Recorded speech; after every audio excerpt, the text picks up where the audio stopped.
I got so much motherfucking design on right now. Bring it down, bring it back, make it clap. I got 3 old thoughts, new block, where that dick. Bitches on my line, and you know they come straight. Hold up, what it not, 45, scoping cash right, whoa.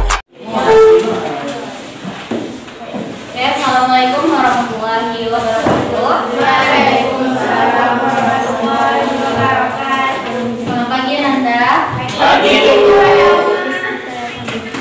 Sehat semuanya? Alhamdulillah. Kamu saya kenalan dengan Bu. Nah, sekarang kita ambil absen dulu ya. Alifia Listi, Anggun, Asis, Azira Nur Hidayah. Sakit Bu? Lawan apa sakit? Baik Bu. Oh iya, ada komputer. Kata kalau sekolah, sudah ditengok. Mana jauh Bu? Kusma, Intan, Irfan, Isma, Lydia, Hidayatullah, Meshita. Sakit Bu. Raihan, Ya Bu. Zikri, Tiara, Citra,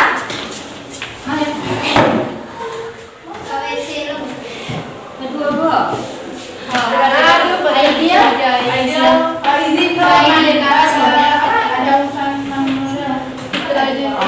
Sekolah. Rahma izin Bu. Menemani. Radudin, Rati, Rizka, Rizkia, Taufik, Sakit Bu. Zahra. Banyak sakit ya? Jaga-jaga kesehatannya supaya tidak terjang. Nah, sekarang kita lanjutkan materi minggu lalu. Sebelum itu, masih ingat materi kita minggu yang lalu apa? Ada 2 topik besar. Yang pertama ada Archaebacteria. Ada Archaebacteria. Apa itu Archaebacteria? Bakteri purba. Yang hidup di tempat-tempat ekstrim. Ya, bakteri purba yang hidup di tempat-tempat ekstrim. Di mana ada 3 habitatnya. Ada yang hidup di sumber air panas atau tempat yang panas. Ada yang di daerah yang tinggi dan di tempat-tempat sampah ataupun yang memproduksi metana. Lalu ada Archaebacteria atau bakteri yang kita pelajari kemarin. Bakteri ada karakteristik dan strukturnya. Untuk struktur masih ingat? Masih Bu. Apa saja? Ada kapsul, Dinding sel, membran plasma, pigi, flagella, sitoplasma, ribosom, plasmid. Ya, jadi masing-masing struktur itu dia memiliki fungsinya. Fungsi dari dinding sel apa? Fungsi dari dinding sel. Lapisan pelindung dan juga untuk mempertahankan sel bakteri. Fungsi dinding sel yaitu untuk memberi bentuk dari tubuh bakteri dan untuk melindungi bakteri. Nah, coba kita lihat video, kalian tidak jadi diputarkan.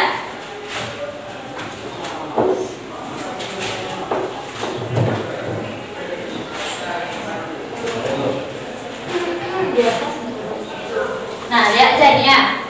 Nah, ini adalah struktur bakteri. Nah, di sini kita lebih tampak bagaimana bentuk dari sel bakteri tersebut. Nah, ini apa? Ada kapsul. Ini Dinding sel dan membran plasma. Nah, seperti inilah bentuk bakteri. Ada protoplasmanya. Terbayangkan? Enggak Bu. Enggak kurang Bu. Enggak kurang. Yo. Suaranya nggak dengar kan?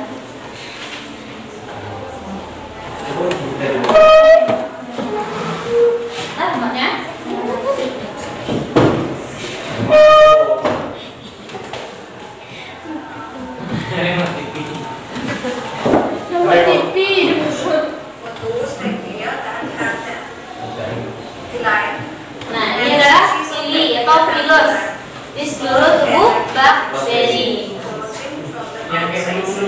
Ya, dia seperti bulu-bulu yang berisi bakteri. Itu ada ribosomnya. Apa fungsi ribosom? Supaya tempat terjadinya sintesis protein. Ya, fungsi ribosom itu sebagai tempat terjadinya sintesis protein.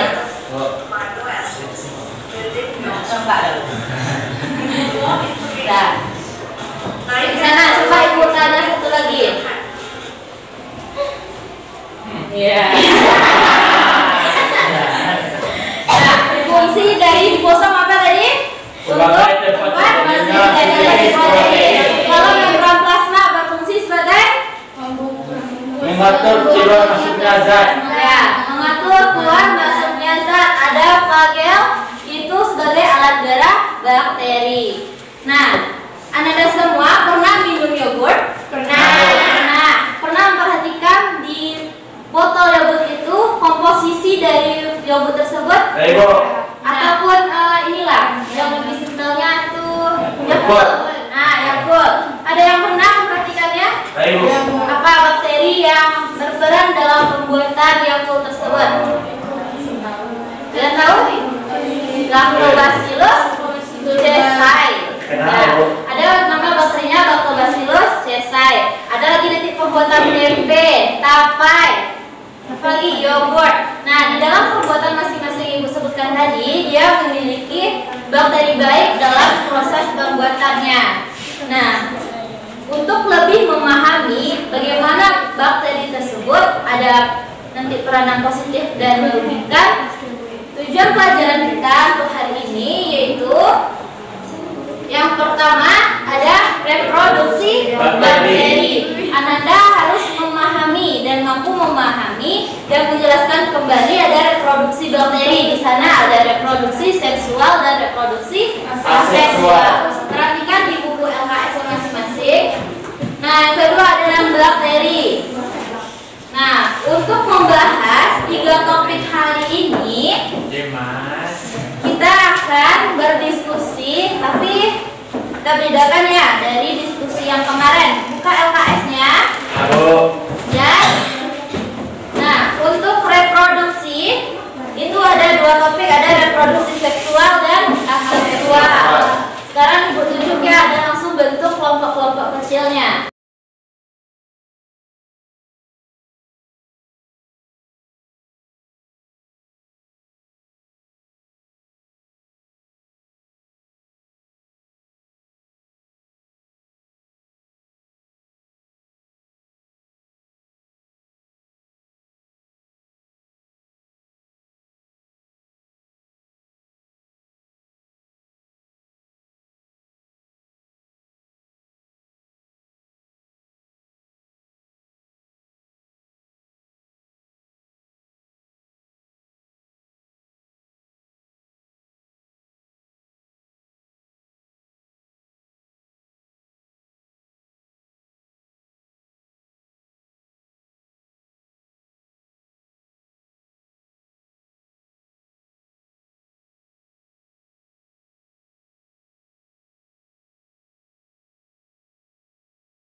Oke, silakan kelompok 1.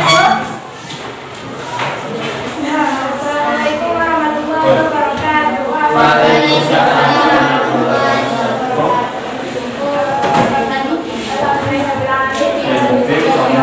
Semoga kita semua berada di keadaan yang baik. Baiklah, saya terdiri dari beberapa dan Fatimah menjelaskan materi tentang bakteri. Reproduksi bakteri terbagi dua, yaitu reproduksi secara seksual atau secara generatif, yaitu melakukan antara dua sel, dan reproduksi aseksual atau reproduksi vegetatif, yaitu yang melibatkan hanya satu individu. Pertama kita akan masuk kepada reproduksi generatif. Nah, coba dengarkan, suaranya dikurangi, nggak ada diskusi lagi di masing-masing kelompok. Sambil si Putra menggambar, yang lain juga menjelaskan.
Ketika ada dua bakteri. Nah, coba perhatikan semuanya, nggak ada diskusi di belakang. Ketika ada dua bakteri kan di dalam setiap bakteri itu ada RNA-nya kan. Jika salah satu dari bakteri ini ada yang rusak, maka RNA dari sini bahkan dia mengambil masuk ke RNA yang satunya, ke bakteri yang satunya. Terus dia membentuklah RNA kombinasi. Rekombinan.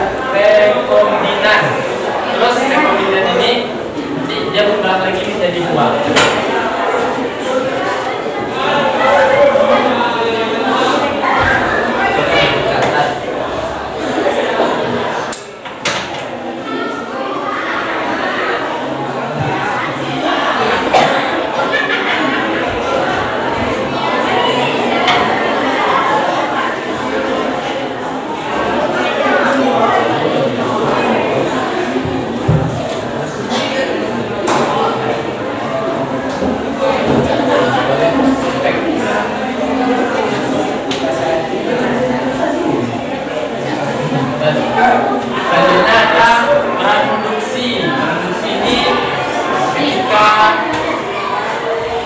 Bakteri ini dia reproduksinya dibantu oleh bakteri atau fag, ya. Terus terjadilah dia sini DNA rekombinan.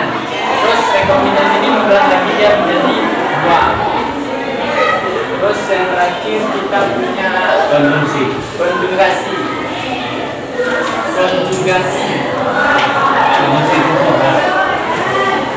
Konjugasi ini dia terjadi ketika dua bakteri berdekatan dan dia bergabung dan membentuk ini ya jembatan penghubung nih. Bisa lihat kan?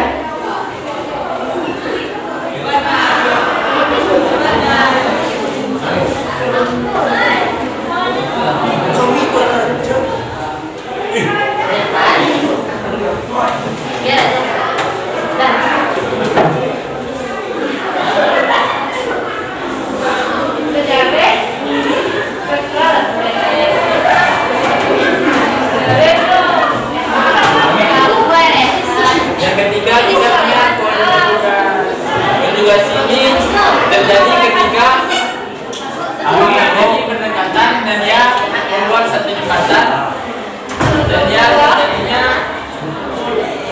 DNA rekombinan. Terus DNA rekombinan ini bagi dia menjadi dua.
Ada Livia, melihat terkait prosesnya, dia ada reproduksi seksual atau generatif, ada reproduksi aseksual atau vegetatif.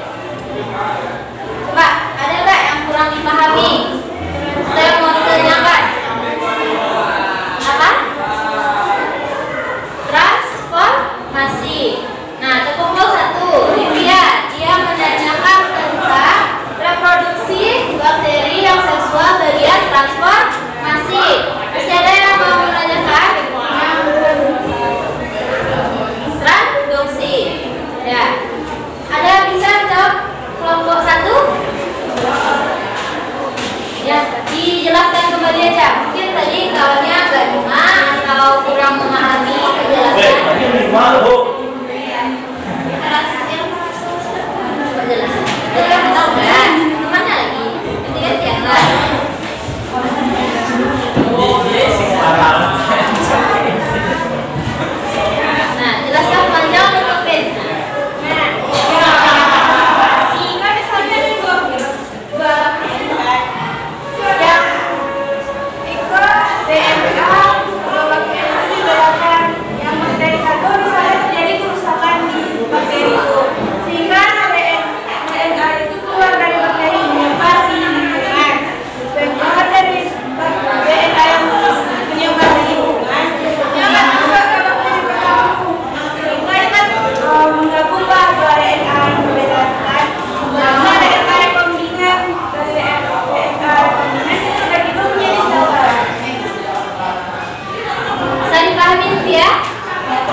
di bakteri 2.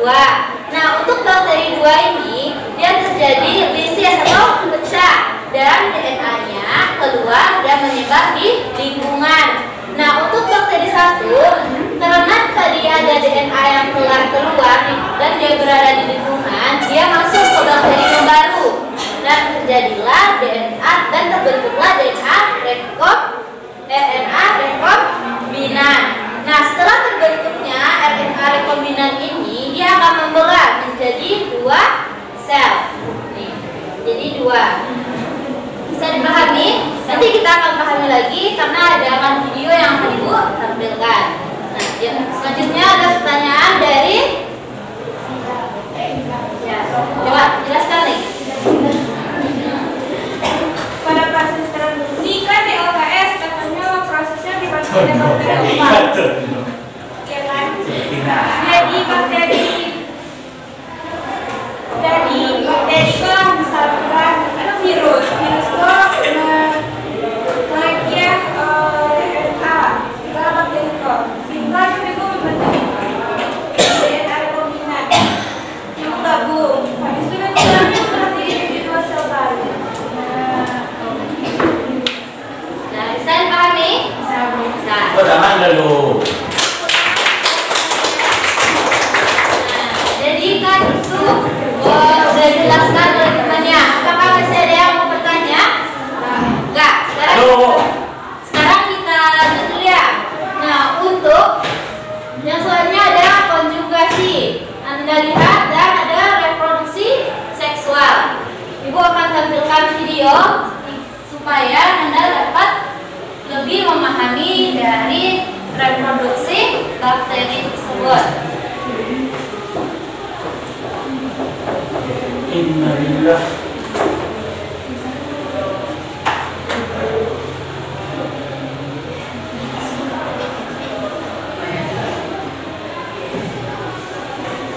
Nah, ini adalah reproduksi bakteri. Nah, reproduksi bakteri yang pertama ada transformasi, yaitu sel bakteri ini yang telah dijelaskan oleh temannya. Nah, dia akan terbentuk sel rekombinan atau RNA rekombinan, baru nanti dia akan membelah jadi 2. Nah, lalu nih ada transduksi. Ini ada bakteriofag yang dibentuk oleh bakteriofag. Lalu dia ke sel bakteri, lalu terjadinya infeksi fag dan pelepasan bakteriofag sehingga nanti di akhirnya dia menghasilkan sel rekombinan yang baru. Jadi untuk transduksi ini dia dibantu oleh bakteriofag dalam memberi DNA-nya. Bisa dibedakan antara duanya? Bisa. Nah, untuk yang konjugasi yaitu sel bakteri yang pertama dan sel bakteri yang kedua, di mana nanti ada jembatan penghubung nih, jembatan penghubungnya dijelaskan oleh temannya. Nah, jadi adanya jembatan penghubung dari bakteri yang pertama, dia akan menyalurkan DNA-nya ke bakteri yang kedua dan terbentuklah 2 sel yang mengandung plasmid atau DNA rekombinan.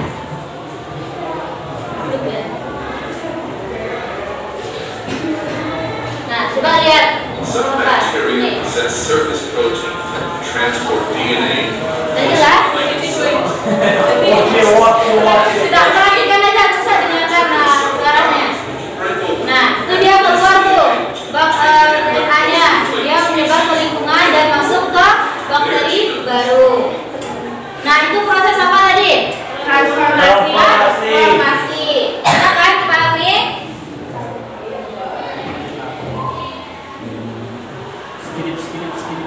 Proses transformasi ini diawali dengan sel bakteri yang berperan sebagai donor DNA mengalami lisis atau dia pecah, keluar dia ke lingkungan sekitar.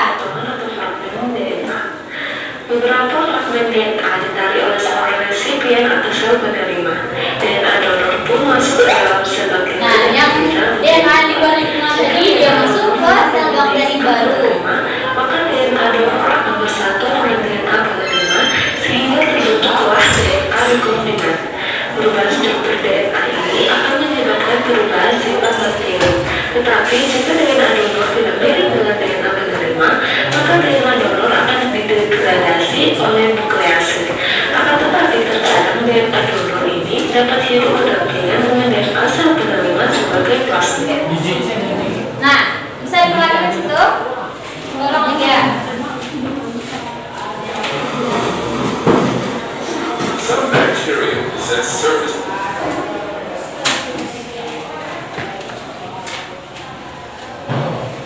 Proses transformasi yaitu bakteri yang berperan sebagai donor DNA mengalami lisis atau DNA. Nah, sel bakterinya dia pecah, dia berada di DNA ya, pecah, dia berada di lingkungan sekitarnya. Lalu dia akan masuk ke sel bakteri yang baru. Nah, ini DNA-nya masuk dan nanti dia akan bergabung ke DNA sel bakteri baru dan terbentuklah RNA rekombinan. Dari RNA rekombinan, nanti baru dia membelah menjadi 2 sel. Bisa dipahami yang transformasi? Nah, yang transduksi lagi. Suaranya. Sel bakteri. Kemudian bakteriofag melakukan injeksi bakteri genetik yaitu DNA ke dalam sel bakteri. DNA virus masuk ke sel bakteri. Di dalam sel bakteri, DNA virus mengambil alih kendali DNA bakteri sehingga DNA virus mampu mengendalikan segala proses di dalam sel bakteri. Kemudian, DNA virus akan menggunakan DNA bakteri untuk menduplikasikan DNA-nya. Kromosom bakteri akan terdegradasi menjadi potongan-potongan DNA berukuran kecil. Virus kemudian menggunakan sistem metabolisme sel bakteri untuk menghasilkan komponen-komponen virus. Kemudian terjadi perakitan komponen virus menjadi virus yang utuh. Kepala virus akan diisi dengan DNA virus. Terkadang kepala virus ini diisi oleh DNA bakteri yang terpotong-potong tadi, sehingga bakteriofag mengandung DNA bakteri. Sel bakteri akan mengalami lisis dan semua virus baru keluar. Bakteriofag yang mengandung DNA bakteri menginfeksi sel bakteri lain. Bakteriofag mulai menempel lagi pada dinding sel bakteri dan menginjeksi DNA bakteri ke dalam sel bakteri. Setelah itu terjadilah siklus lisis ini. DNA bakteri yang berasal dari bakteriofag akan bergabung dengan kromosom bakteri penerima membentuk profag, sehingga terjadi rekombinasi genetik. Itu adalah DNA rekombinannya. Dari DNA rekombinan transduksi dia akan membelah menjadi 2 sel. Terus selesai tahapan dari Proses transduksi. transduksi ini disebut dengan transduksi umum. Selanjutnya kita akan Dipahami yang transduksi tadi? Ya, transduksi itu dia ada bantuan dari bakteriofag untuk menginjeksikan DNA-nya. Nah, yang ketiga apa? Ada konjugasi. bakteri yang terlibat disebut sebagai individu positif dan individu negatif. Proses konjugasi diawali dari pembentukan berkas-berkas yang bergerak saling berdekatan dari kedua individu. Saling berdekatan, saling membentuk tonjolan. Kedua tonjolan ini bersentuhan dan saling mengelur membentuk jembatan tipis yang disebut bius. Nah, itu jembatan yang menghubungkan antara bakteri satu dan yang lainnya itu disebut dengan bius. Setelah proses ini selesai, maka virus akan. Nah, simpel itu untuk konjugasi. Ada 2 bakteri, lalu dia hubungkan dengan jembatan penghubung yang dinamakan dengan virus. Nah, lalu dia terjadinya DNA rekombinan, baru membelah menjadi 2 sel. Lanjut, yang terakhir apa? Reproduksi aseksual. Nah, reproduksi aseksual disebut juga dengan reproduksi vegetatif, di mana dalam reproduksi vegetatif ini dia melakukan pembelahan biner. Dia membelah menjadi 2, membelah menjadi lagi pelipatan 2, 4, 8 dan seterusnya. Coba kita lihat ya, sini buat nih. Nah, ini gambarnya. Ada dinding sel bakteri, ada ada membran bakteri. Nah, ini bakteri yang satu. Sesuai kan yang digambar temannya? Nah, dia nanti membelah menjadi 2 sel anakan baru.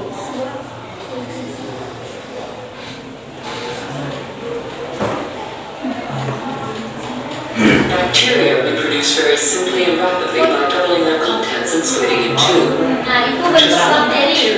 Dalam 1 jam dapat menghasilkan beribu-ribu bakteri. Kenapa tidak banyak, Bu?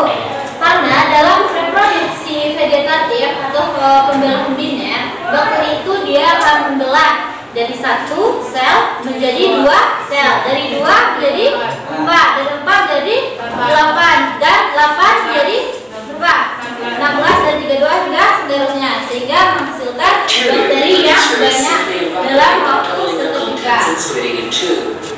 Just one bacteria dividing every 20 minutes could Jadi produce ya, 5,000 billion bacteria in one day.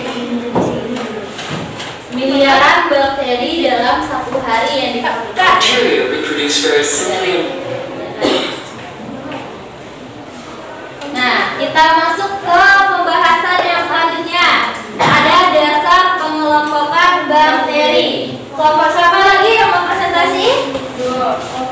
Kelompok 2, yaitu ada pengelompokan bakteri berdasarkan bentuknya.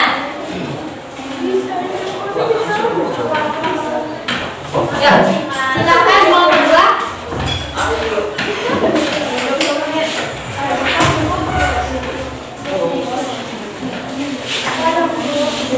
Fokus saja dulu. Ini maju. Maju. Itu kalau kan ya.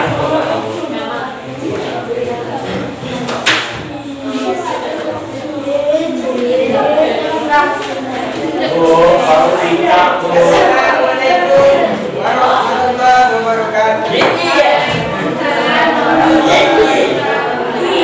Kami dari kelompok 2 ingin menjelaskan tentang dasar pengelompokan bakteri yang dibuat gambarnya oleh Intan. Oh, baru dari Yang dijelaskan oleh Hadidin.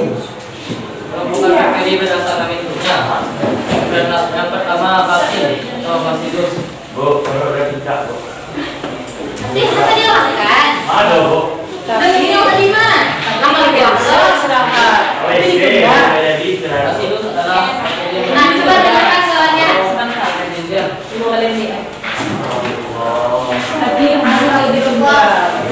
Ini yang ibu ya, jam beko kan terus. Nanti jam Bu Dewi jangan terlambat kembali ya. Bu Dewi sih. Dewi di bawah.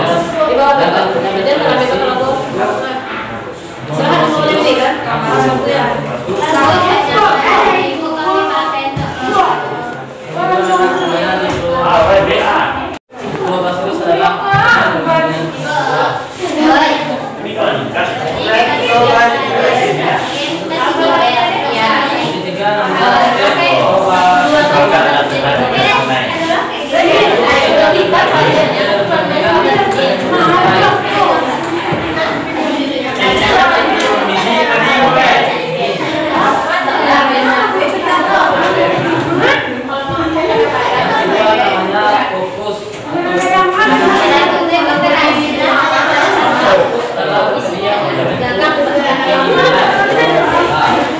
Nah, coba dengarkan semuanya, kalian mengontak.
Coba perhatikan temannya.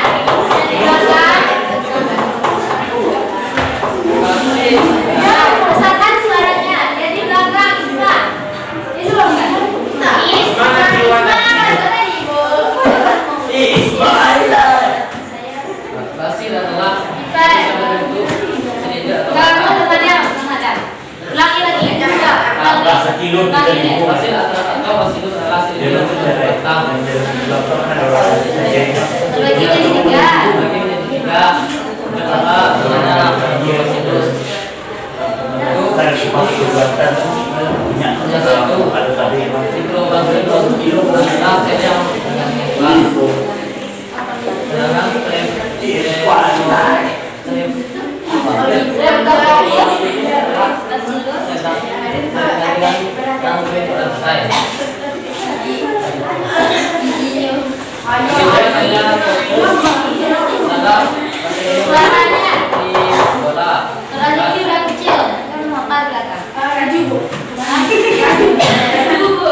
Oh, itu Brazil atau Brazil,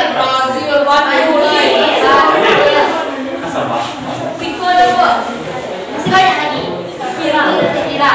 Coba. Ya, apa? Yang itu sayangnya. Kasih lagi ini.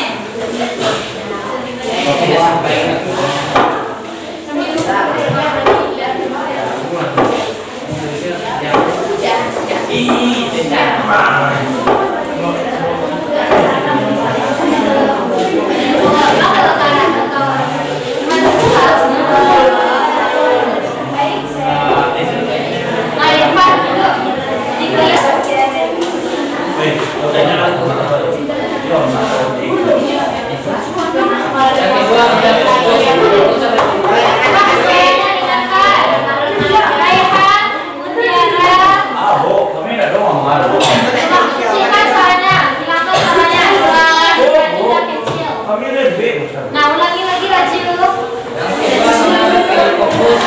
Bakteria berbentuk seperti bulat atau bola. Sebagainya pertama itu monokokus atau biofilm. Kedua, monokokus bergandengan dengan luar. Ketiga, saksinya untuk berkerumun tidak terputus.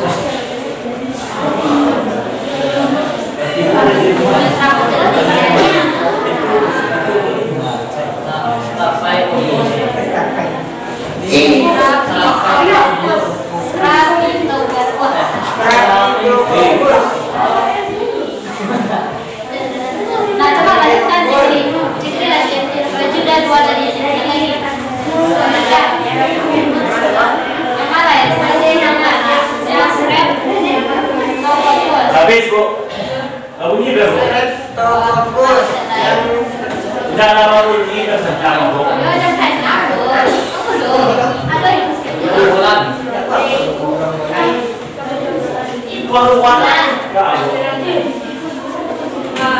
Jadi bentuknya kan yang itu adalah spiral. Dari spiral itu, spiral adalah bakteri yang berbentuk lengkung dan nampak seperti spiral. Dalam bentuk-bentuk spiral itu ada yang namanya bervariasi vibrio, seperti koma, tapi yang dua isi. bahasa Indonesia. Coba gunakan bahasa Indonesia yang baik. Kami datang Indonesia Bu. Iya, bentuk koma. Jika komanya kurang dari setengah lingkaran. Habis itu contoh yang kedua itu variasi kedua itu adalah bentuk protein. Itu seperti bentuk Spiral kan?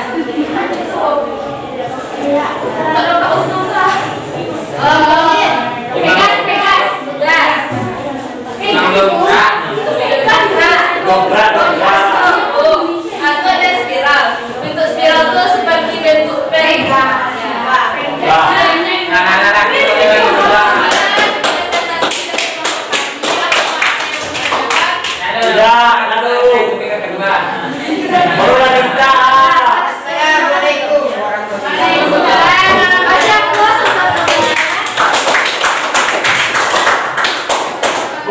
50% baru aku. Nah, yang pertama, oke, Ibu jelaskan lagi ya. Kita sedikit lagi.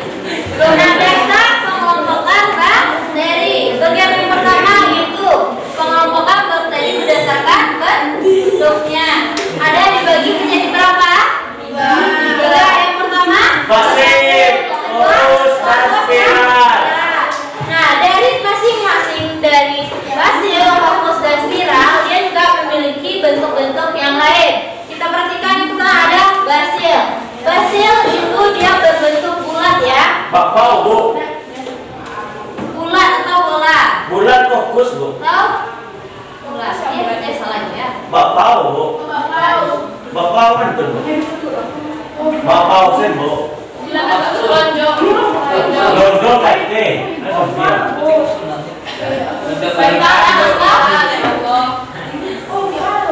Udah kebalikan. Spiral. Nah, jadi basil berbentuk batang atau silinder. Dan ini dia terbagi menjadi tiga lagi. Ada monobacillus satu, dia berdiri sendiri.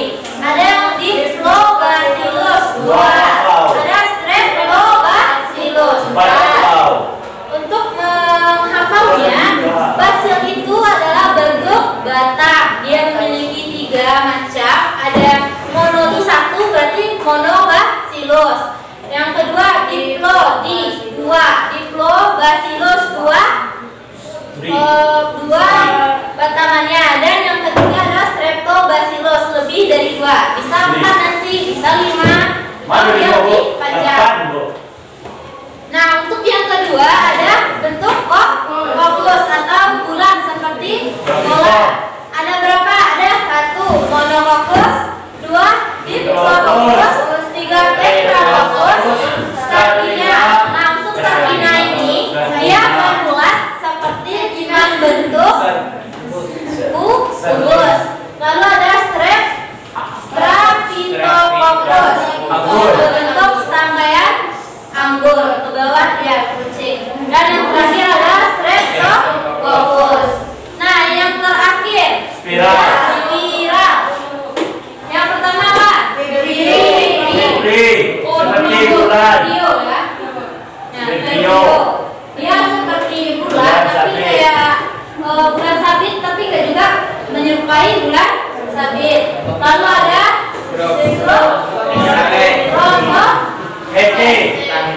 itu berbentuk seperti apa nih? Apa tadi? Grup. Nah, yang terakhir berbentuk spiral. Nah, kita lihat video dulu. Belum lah.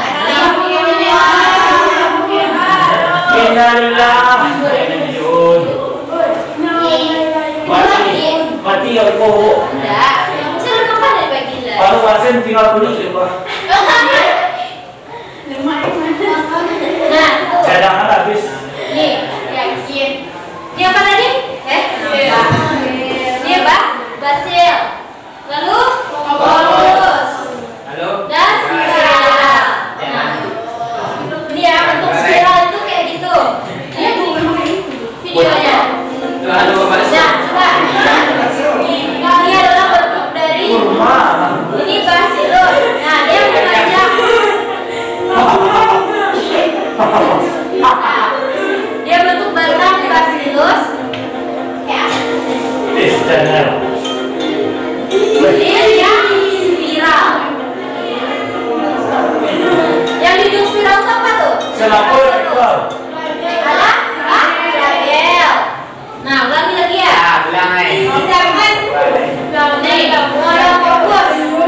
Bulat ya. Nah, ini bacillus. Bacillus berbentuk batang. Wow, amazing. Nah, kayak ginilah bentuk dari bakteri. Untuk bentuk bakteri ini bisa kita lihat dengan menggunakan mikroskop.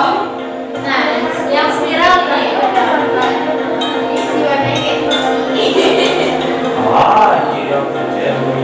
Oke. Bisa dipahami untuk pengelompokan bakteri berdasarkan cara hidup. Siapa yang kelompok 3? Nah, silakan kelompok 3 jelaskan. Belum Ibu jelaskan. Ya. Kelompok 3. Kelompok berapa? Beda. Cepat jelaskan cepat. Kelompok berapa?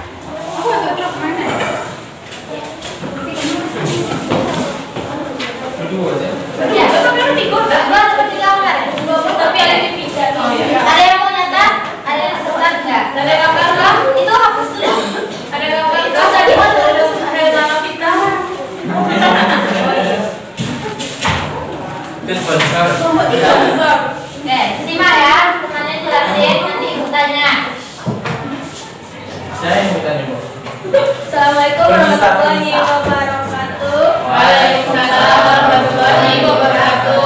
Kami akan menjelaskan tentang pengelompokan bakteri berdasarkan cara hidupnya. Pengelompokan bakteri berdasarkan cara hidupnya terbagi dua. Satu, bakteri heterotrof. Dua, bakteri autotrof. Bakteri heterotrof adalah bakteri yang memperoleh makanan dari organisme lain. Bakteri ini dibedakan menjadi 4, yaitu bakteri parasit yang dimaksud dengan bakteri yang menumpangi inangnya. Contohnya bakteri famili Pyroclaetaceae, yaitu bakteri dalam usus Mollusca bercangkang dua bakteri saprofit. Bakteri ini adalah bakteri yang mengambil atau memperoleh sisa-sisa organisme yang telah mati.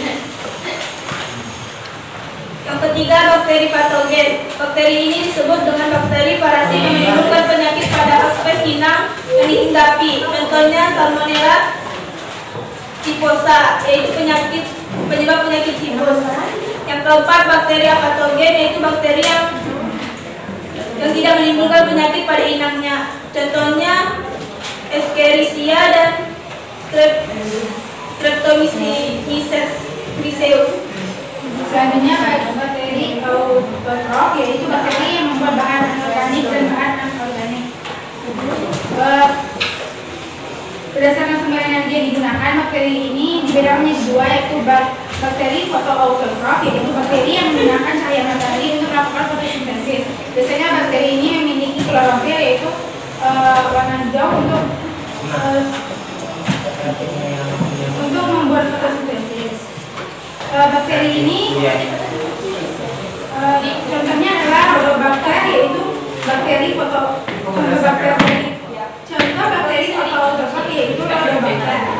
Selanjutnya itu bakteri chemoautotrof, yaitu bakteri yang menggunakan kimia untuk menghasilkan energi. Contohnya adalah Nitrosomonas dan Nitrobacter. Kemudian dari kami Assalamualaikum warahmatullahi wabarakatuh. Kasih hapus dulu tuh. Nah, jadi pengelompokan bakteri berdasarkan cara hidupnya. Cara hidupnya. Ada berapa? Dua. Jadi dua. Yang pertama heterotrof. Yang satu lagi autotrof. Apa itu heterotrof?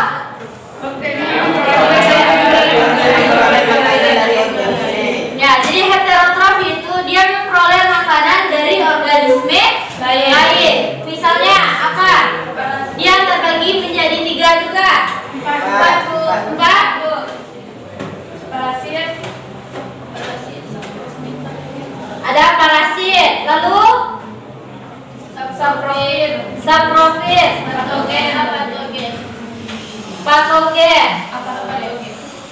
dan apatogen. Nah, untuk heterotrof dia menghasilkan makanan yang diperoleh dari organisme lain.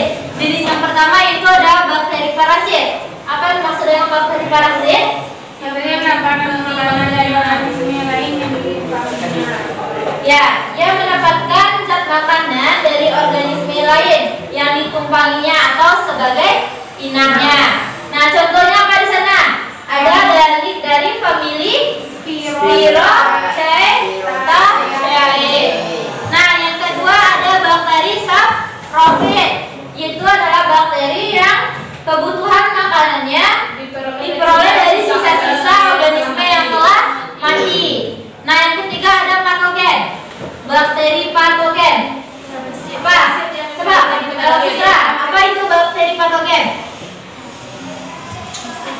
adalah bakteri parasit yang menimbulkan penyakit pada hospes inang yang mendaki dengan dan salmonella typhosa penyebab virus tipus. Ya, jadi untuk bakteri patogen ini dia akan menyebabkan beberapa penyakit pada inangnya. Lalu yang terakhir apatogen itu dia tidak menimbulkan penyakit. Untuk autotrof terbagi menjadi dua. Yang pertama autotrof. Yang kedua autotrof. Ada ngerti? Enggak. Nah, untuk fotoautotrof dia memperoleh makanannya dengan cara fotosintesis. Ya, dia melakukan fotosintesis dan dibantu oleh cahaya matahari. Yang kedua, hemautotrof. Itu dia menggunakan energi kimia untuk memproses makanannya. Bisa dipahami untuk pengelompokan bakteri berdasarkan cara hidupnya? Bisa? Ya.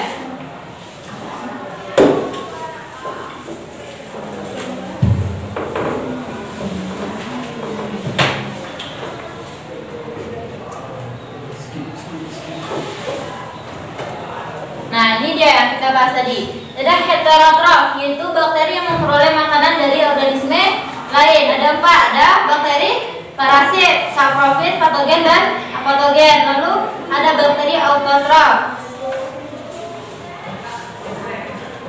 Ini kelompok satu lagi ya. Kelompok berdasarkan jumlah dan letak flagel. Kelompok siapa kemarin? Pengelompokan bakteri berdasarkan jumlah dan letak flagelnya.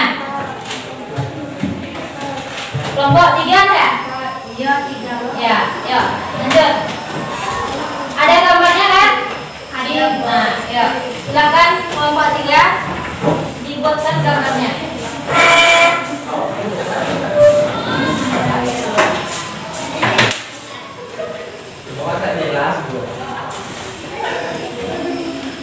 Assalamualaikum warahmatullahi wabarakatuh. Waalaikumsalam warahmatullahi wabarakatuh. Kami dari kelompok 3 akan mempresentasikan tentang kelompok. Tunggu bentar.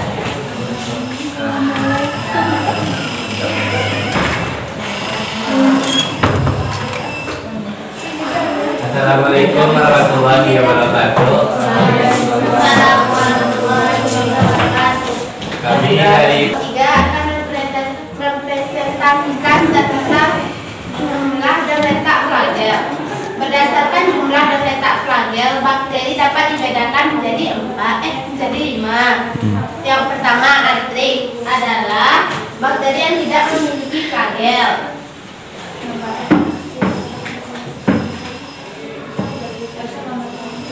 Nah, perhatikan gambaran temannya ada 2. Monotrik adalah bakteri yang hanya memiliki flagel di salah satu ujungnya. 3. Lofotrik yaitu bakteri yang memiliki sekelompok flagel pada salah satu ujungnya. 4. Amfitrik yaitu bakteri yang memiliki 2 atau lebih flagel di kedua ujung selnya. Contohnya sekalian.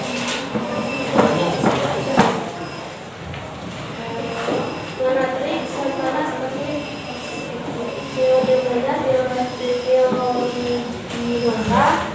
Kalau lefotrik contohnya Pseudomonas,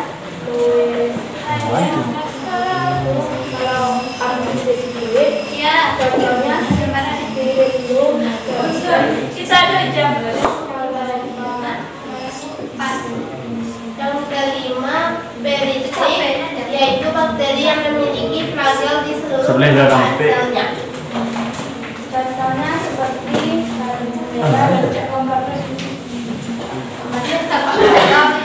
Jangan gambarnya. Jelas nggak? Tadi sampaikan semuanya tadi. Jelas. Coba ulangi lagi. Tanpa lihat buku, terangin aja yang tadi gambar. Jangan lihat teks lagi. Astrik. Yang pertama, astrik tidak memiliki flagel. Ini gambarnya. Yang kedua, monotrik hanya memiliki 1 flagel di salah satu ujungnya. 3. Ketiga, leukotriek, yaitu memiliki sekelompok flagel di salah satu ujungnya. Keempat, amfitriek, yaitu memiliki flagel di kedua ujungnya. Dan kelima, peritriek, memiliki flagel di seluruh permukaan. Nah, terima kasih. Benar sekali yang diterangkan oleh kelompok 3. Nah, silakan kelompok 3. Sekian presentasi dari kelompok kami.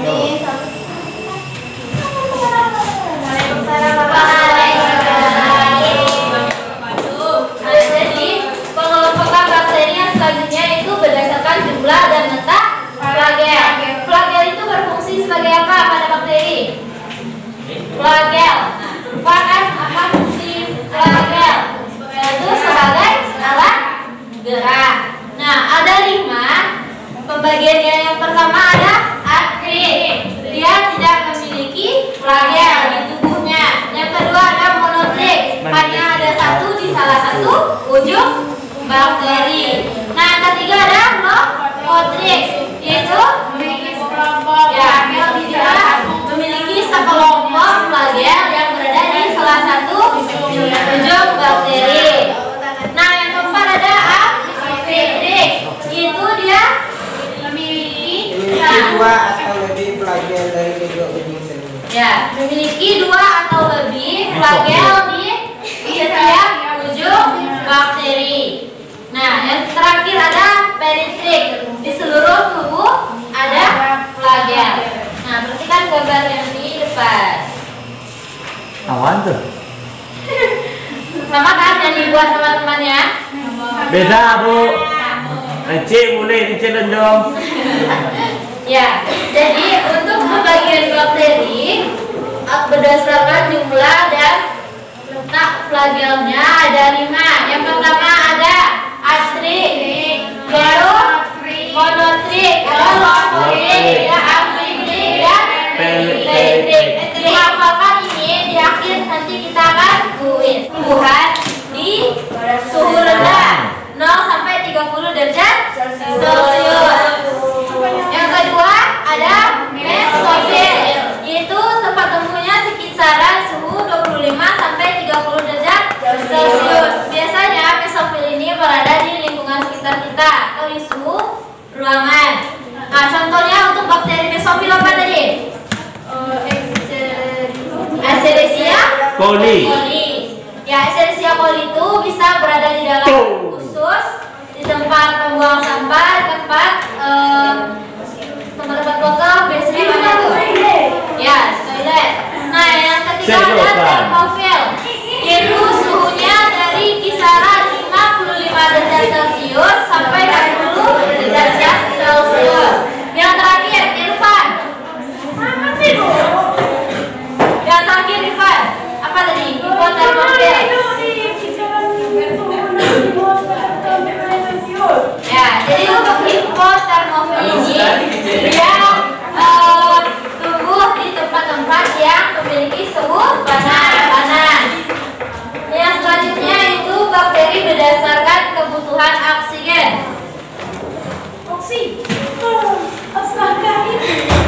Kedua, apa dari sana? Ada bakteri aerob, obligat, lalu ada apa lagi? Aerob. Ada anaerob. Apa itu bakteri aerob obligat? Coba Husno. Husno, aerob obligat itu apa? Aerob bakteri yang bakteri aerob obligat itu merupakan jenis bakteri yang hidup memerlukan oksigen bebas. Ya, jadi itu bakteri yang memerlukan kebutuhan oksigen bebas. Yang kedua ada anaerob. Anaerob terbagi lagi menjadi 2, yaitu ada anaerob oksigen dan anaerob air. Nah, untuk anaerob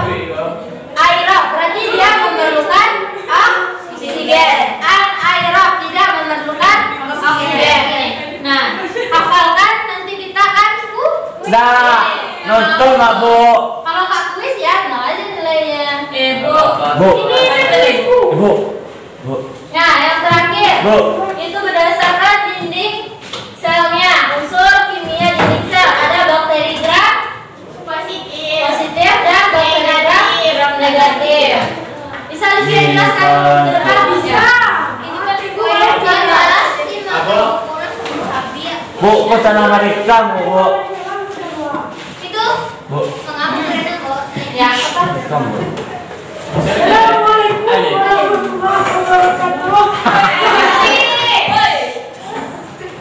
Jawablah soalnya. Waalaikumsalam warahmatullahi wabarakatuh. Lanjut jawab kalian berani. Pelaminan lah, pelaminan. Ya, Apa yang bulu-bulunya itu pakai?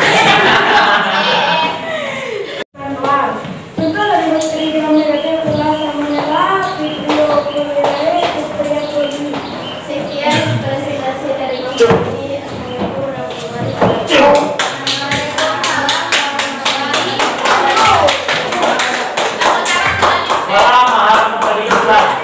Nah, jadi pengelompokan bakteri yang terakhir yaitu berdasarkan struktur kimia dinding selnya. Dibagi menjadi dua, ada bakteri gram positif dan bakteri gram negatif. Nah, ini adalah sel yang akan diamati di bawah mikroskop. Nah, jika dia adalah bakteri gram positif, nah seperti inilah dinding selnya. Apa tadi bedanya Evan antara bakteri gram positif dan bakteri gram negatif? Ya.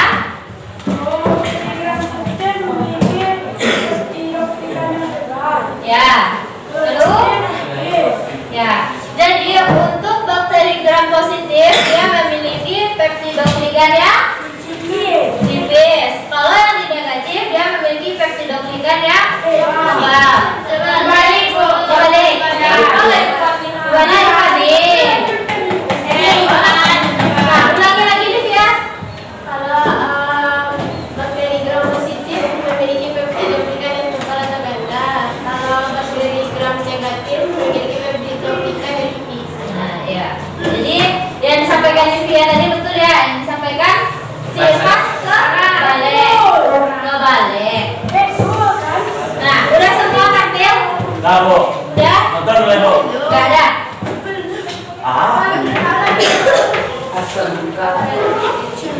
Yogurt. Yogurt.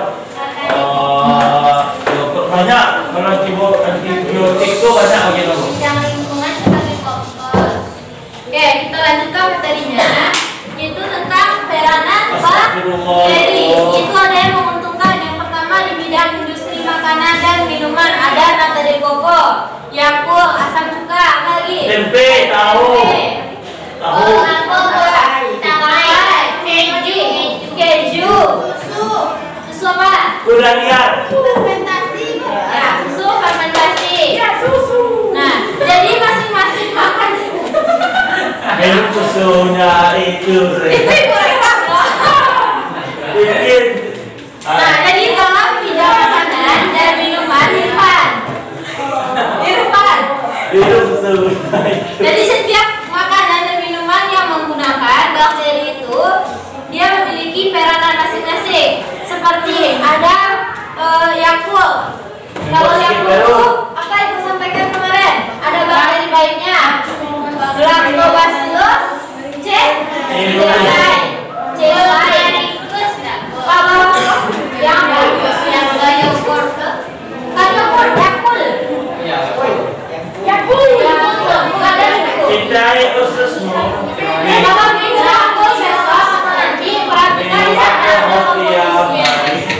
Nah, yang kedua ada bidang kedokteran dan farmasi ada antibiotik. Apa aja? Vaksin. Risma gawe, Bu. Apa? Ulangi lagi. Apa ada? Kuis itu sebab. Nah, misalnya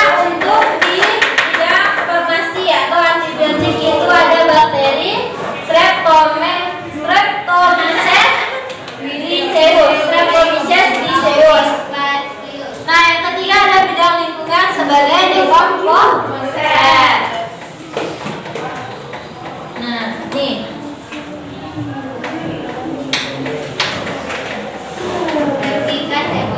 Nah, yang menguntungkan dari bidang pertanian ada Rhizobium, Azotobacter, Nitrosomonas.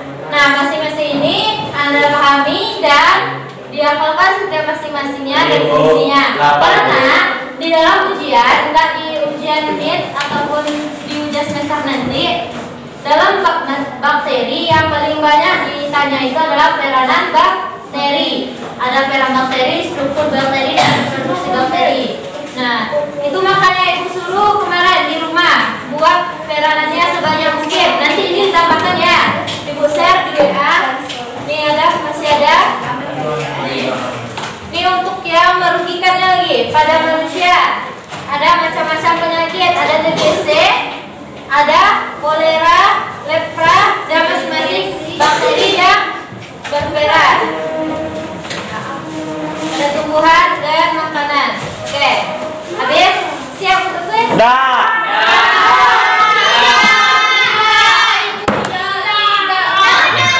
Oke, kita lanjutkan tentang cyanobacteria.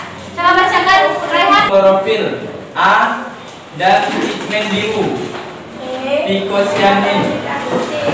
Sebagian besar ganggang biru memiliki kapsid dari bahan polisakarida yang berfungsi untuk pertahanan dan memudahkan pergerakan. Oke, jadi apa itu cyanobacteria? Cyanobacteria Ya, yang dari Isma ibu campakkan Apa saya? Nah,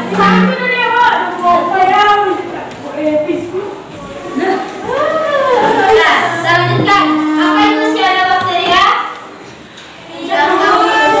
virus bakteri yang hidup di berbagai tempat. Yaitu adalah cyanobacteria ini adalah ganggang biru atau apa? Atau pigmen.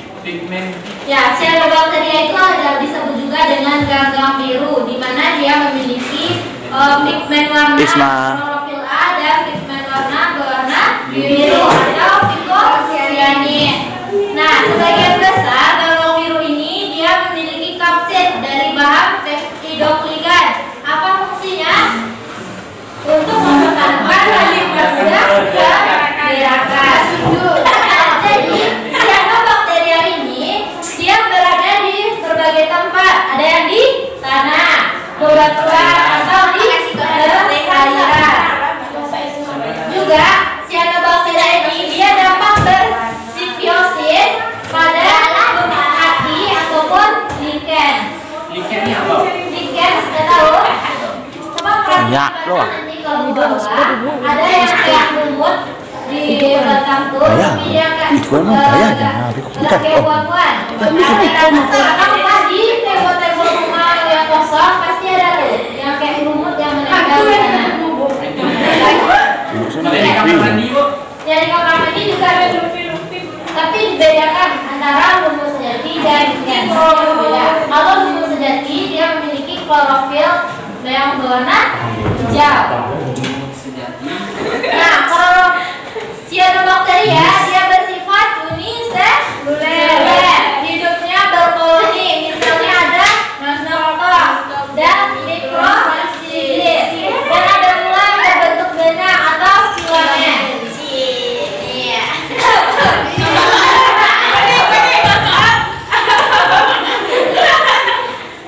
Nah, cara hidup cyanobacteria coba perhatikan. Ada 3. Yang pertama apa? Yang kedua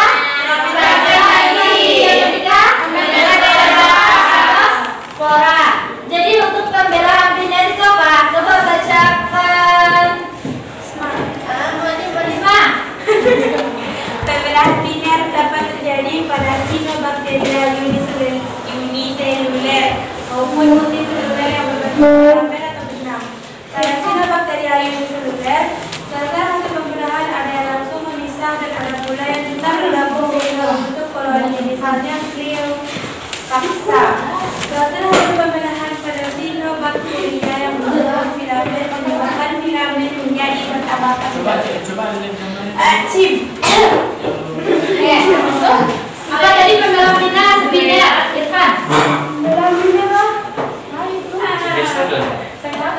Pembela biner pada cyanobacteria bisa terjadi pada uniseluler dan multiseluler. Itu berbentuk adanya filamen atau benang-benang. Nah, sel-sel hasil dari pembelahan dan ada dua yang bergabung sehingga membentuk koloni. Sama seperti halnya reproduksi bakteri, setelah dia direkombinan DNA rekombinan, dia akan menjadi dua buah sel baru. Begitu juga nanti pembelahan biner. Nah, untuk fragmentasi yaitu pemutusan bagian tubuh organisme. Pada bagian tubuh yang terlepas akan tumbuh organisme baru. Contohnya apa? Fragmentasi. Contoh fragmentasi ada Oscillatoria sp dan Rectordiana obliquum. Nah, jadi untuk fragmentasi itu apa tadi? Pemutusan bagian organisme sehingga bagian tersebut dapat menjadi organisme yang baru. Nah, yang ketiga ada pembentukan endospora. Itu bila lingkungan di sekitarnya tidak menguntungkan, maka endospora dapat terbentuk yang disebut dengan akinet. Akinet ini berasal dari sel vegetatif, di mana berukuran yang besar dari sel-sel tubuh lain karena mengandung cadangan makanan. Contohnya dari pembentukan endospora apa? sp. Nah, jadi cyanobacteria ini apa tadi? Dia adalah ganggang biru. Dia memiliki uniseluler maupun multiseluler. Lalu apa lagi? Memiliki klorofil A dan pigmen biru atau disebut dengan phycocyanin. Terdapat di berbagai tempat seperti di mana tadi? Di tanah, perairan, lalu di bebatuan. Nah, untuk reproduksinya ada 3, ada pembelahan biner, fragmentasi, dan pembentukan endospora. Bisa dipahami itu? Bisa. Nanti ulang-ulang lagi di rumah ya. Kan baca-baca reproduksi bakteri. Nah, peranan cyanobacteria. Coba Azra yang menguntungkan. Woi. Nah, ini tuh saya. Tahu ada itu. Nah, coba peranan bakteria. Peranan keluar kan dia kan bulan sekali. Peranan cyanobacteria yang menguntungkan. Peran cyanobacteria dalam kehidupan hubungan cyanobacteria. 1. Cyanobacteria sebagai pengikat nitrogen. Cyanobacteria yang berperan sebagai pengikat nitrogen adalah hostok komune. Anabaina sisadae dan Anabaina australae. 2. Cyanobacteria sebagai organisme merintis. Cyanobacteria sebagai organisme merintis, yakni dengan cara membentuk lapisan pada permukaan tanah gundul sehingga mampu hidup pada lingkungan yang kurang menguntungkan, di mana tumbuhan lain tidak dapat hidup di daerah itu. B. Kerugian cyanobacteria. 1. Beberapa spesies dari cyanobacteria memproduksi racun saraf atau neurotoksin seperti ular yang sangat berbahaya bagi hewan dan manusia. Biasanya racun ini menyerang hati atau hepatotoksin dan sel sitotoksin. Mereka membentuk endotoksin sehingga sangat berbahaya bagi hewan maupun manusia. 2. Cyanobacteria yang menempel pada tembok bangunan. Maka lama-kelamaan tembok tersebut akan cepat mengalami daratan. Nah, jadi untuk peranan cyanobacteria atau ganggang biru itu ada 2, ada yang menguntungkan dan yang merugikan. Untuk yang menguntungkan itu dia dapat mengikat atau pengikat nitrogen seperti ada gautam komune. Lalu ada cyanobacteria sebagai organisme. Ada beberapa jenis cyanobacteria yang memproduksi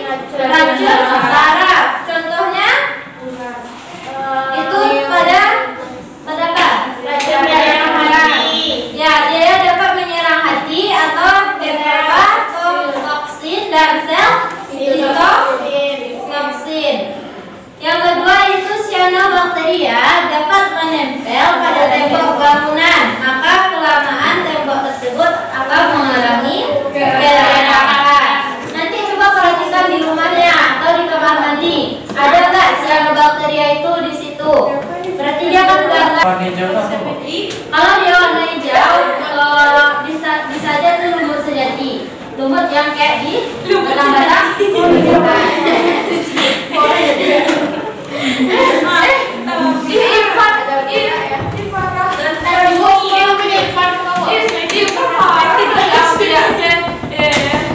Nah, sekarang kita quiz.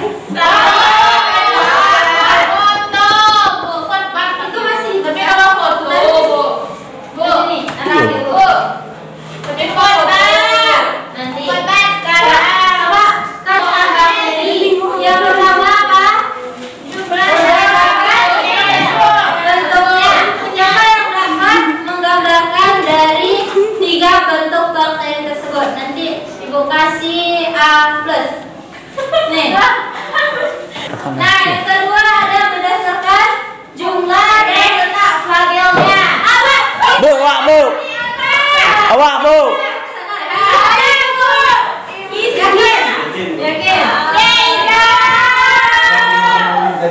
Ya. Ada 5 macam ya, 5 macam. Isma, Bu. Nama-nama tahu bu. Tidak boleh. Nggak boleh pakai. Soal yang terakhir. Ibu kok kayak apa sih? Enggak. Kita cuma menggambarkan aja.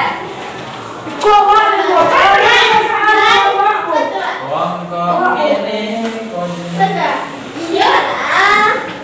Mengelompokkan bakteri berdasarkan suhu tempat tumbuhnya. Coba satu-satu. Kami kok bersama.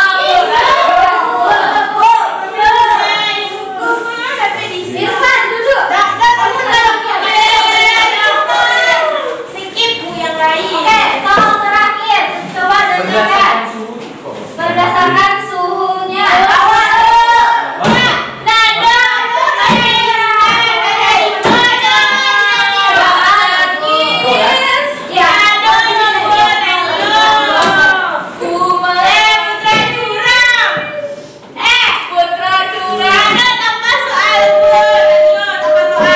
Soalnya kita masuk ke struktur bakteri masih ingat?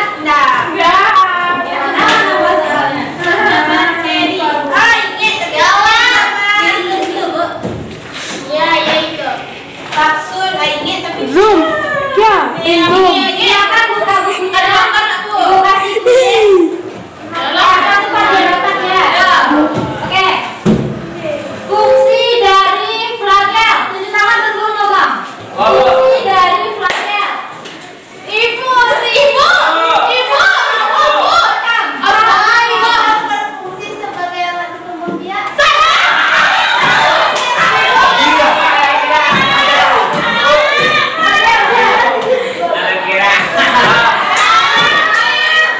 Jadi flagel itu berfungsi sebagai alat gerak bakteri.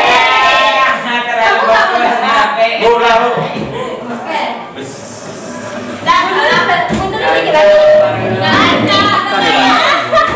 Mundur sedikit lagi. Soal kedua tentang struktur bakteri. Anak-anak lagi kuis.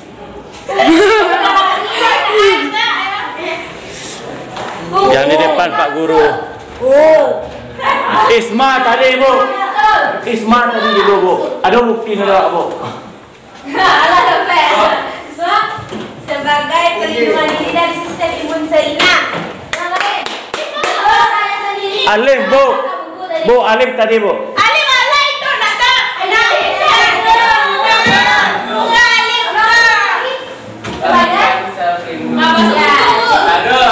Sebagai lapisan sel paling hijau.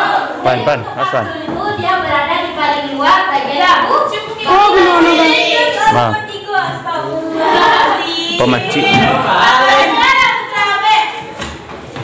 Yang terakhir. Ini jatuh ya. Reproduksi. Siapa bakteri ya terbagi menjadi 3. Sebutkan ketiganya apa?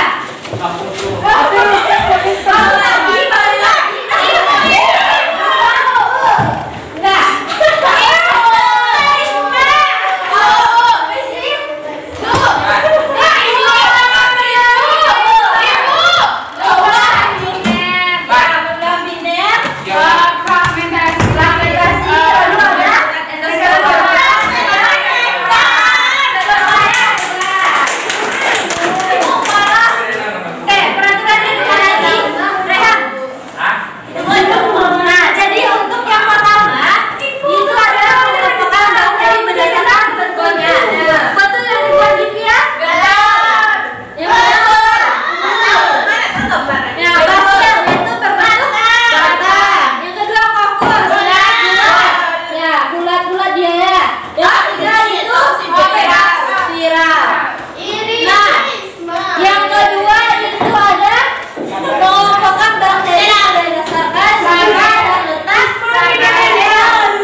Itu.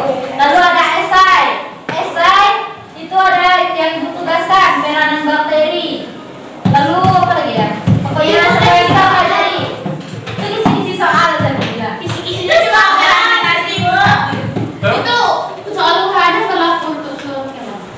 Ini 1 sama 4. Kocok Bu. Saya Pak Bu belajar biologi ya? Pak Bu itu bedain saya. Mungkin si ini pada satu dia.